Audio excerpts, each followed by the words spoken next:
How to fix Face ID on App Store. So in order to fix that problem, what we're gonna do first, we're gonna just open up the profile icon at the top right here, and you're gonna see your account on iCloud. In here, what I'm gonna do, I'm gonna just scroll a little bit down until you find the last option, which is sign out.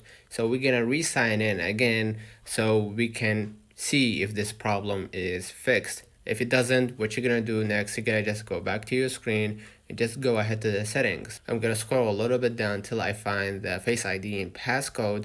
And from here, you're gonna just add your own passcode right here and just move on to the next step. And here, what I'm gonna do, I'm gonna reset the facial recognition on my iPhone and also the passcode. So what I'm gonna do, I'm gonna just go ahead and reset and follow the steps in adding the proper facial recognition on your iPhone and the passcode as well.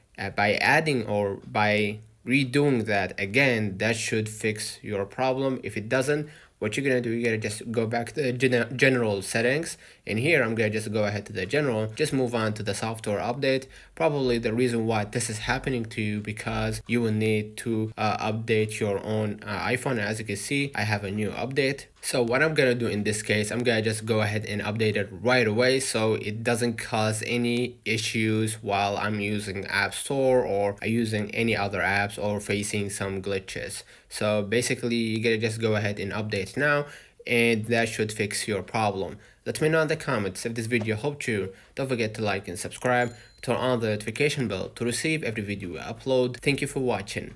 See you in the next one.